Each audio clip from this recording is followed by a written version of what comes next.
Everybody, the Iceman here on the Iceman's Return YouTube channel, and this is a video a little bit about TNA wrestling and coming up in the near future. We're going to do some Ring of Honor, do some Global Force Wrestling and whatnot. But this is about TNA, and you know, after watching Sacrifice pay-per-view on Sunday night, I was thinking, and I said this in my videos that where's MVP? Where's Kenny King? Where's Austin Aries? Where's Samoa Joe? Not there. So I'm starting to think, and there was no Abyss as well, as a matter of fact.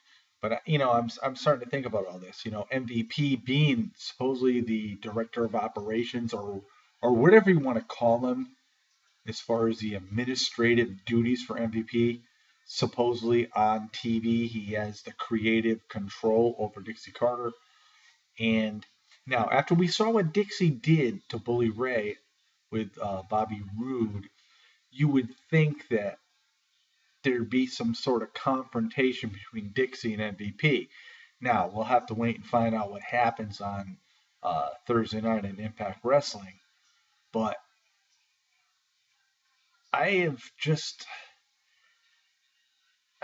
it's really hard to explain where I'm coming from, but anytime you get somebody new that comes in and they take over, they're in control and whatnot, like MVP has done as a face. Somewhere down the road, they always turn heel. Now, MVP was never a world heavyweight champion in the other promotion of WWE. So I started thinking,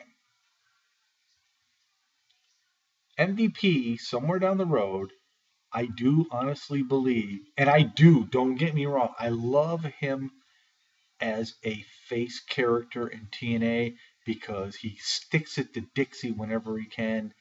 And I think he's done a great job as well. I think MVP has done a really good job in TNA while he's been on TV. But he's always been a face or he's always been a heel. And the bottom line is he's always been both. And I do think that MVP will turn heel here in TNA. Now, with that being said, what he's not going to align with Dixie Carver because that wouldn't make any sense. Does Dixie finally come to her senses and turn face, or will Ethan Carter the third somehow get involved? Maybe he'll become face. But I have a funny feeling that MVP, like I said, never has been a world heavyweight champion. What if? We got a pay-per-view coming up in, let's see, this is the end of April. It's almost May. It'll be in May on Thursday. This is Tuesday. It'll be May 1st, Thursday.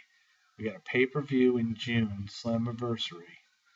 And there's plenty of time to build this up. But I was thinking, what if MVP goes for the TNA World Heavyweight title? Now the question is, who will he be facing? Will Eric Young still be the TNA World Heavyweight Champion? My guess is he probably will be, because if MVP decides to turn, he'd end up facing a face. Or if Eric Young loses to a heel, then MVP stays face and somehow gets himself into the mix at Slammiversary. But I just have a gut feeling because I've seen this 30, 35, 37 years just about watching professional wrestling. And when you're a manager or you're in control, one way or another, whether you're a good guy at one point, you always turn into that bad guy. We've seen it every single time. Can you name anybody that's never gone from face to heel or heel to face? Yeah, don't even talk about John Cena because John Cena with his thugonomic days was a heel, so we can't go there. But there's been so many people, and yeah, it's interesting. And TNA brought MVP in for more than just quote unquote running the show. We've seen him lately wrestle a lot more, so this could be very interesting. And I'll be honest with you too. If he does get involved in the World Heavyweight Championship match, the TNA World Heavyweight Championship match at Summerversary, I would love for it to be a three-way. I would love, say if Eric Young is still champion, I would love it to be Eric Young, MVP, and Kenny King because I think Kenny King is one of the better wrestlers out there. He's deserving of this. He has a great in ring presence. He is entertaining. And I'll tell you, he's somebody TNA needs to keep. And this would be great for TNA just for the simple fact we're not going to see the Kurt Angles, the Jeff Hardys, the Bobby Roodes, or the Bully Rays in the main event. And this is what TNA needs to do is to expand other options. And even if EC3 got involved, I'd be fine if it was like a four-way match, a fatal four-way, as the WWE would call it. I'd be happy with that.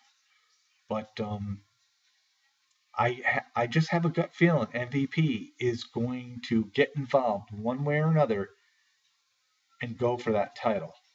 And I really don't have a problem with it because he's never ever had a world heavyweight title in the other promotion. And by coming to TNA, to me, I think it's somebody new, it's somebody with a big name, and it's somebody that could carry that belt quite proudly. So we'll just have to wait and see. This is the Iceman on the Iceman's Return YouTube channel. Check me out on Facebook on the Iceman's Wrestling Extreme channel. And as always, go to Wrestling News Talk on Facebook, sign a petition for Andre Corbeil to reinstate his original channel. And the bottom line is, guys, we may not get the channel back, but the point is we all banded together as one and at least made an effort. And there are those out there, they are the defiers, they are the defiant ones. Those are the guys that, wreak havoc on everybody.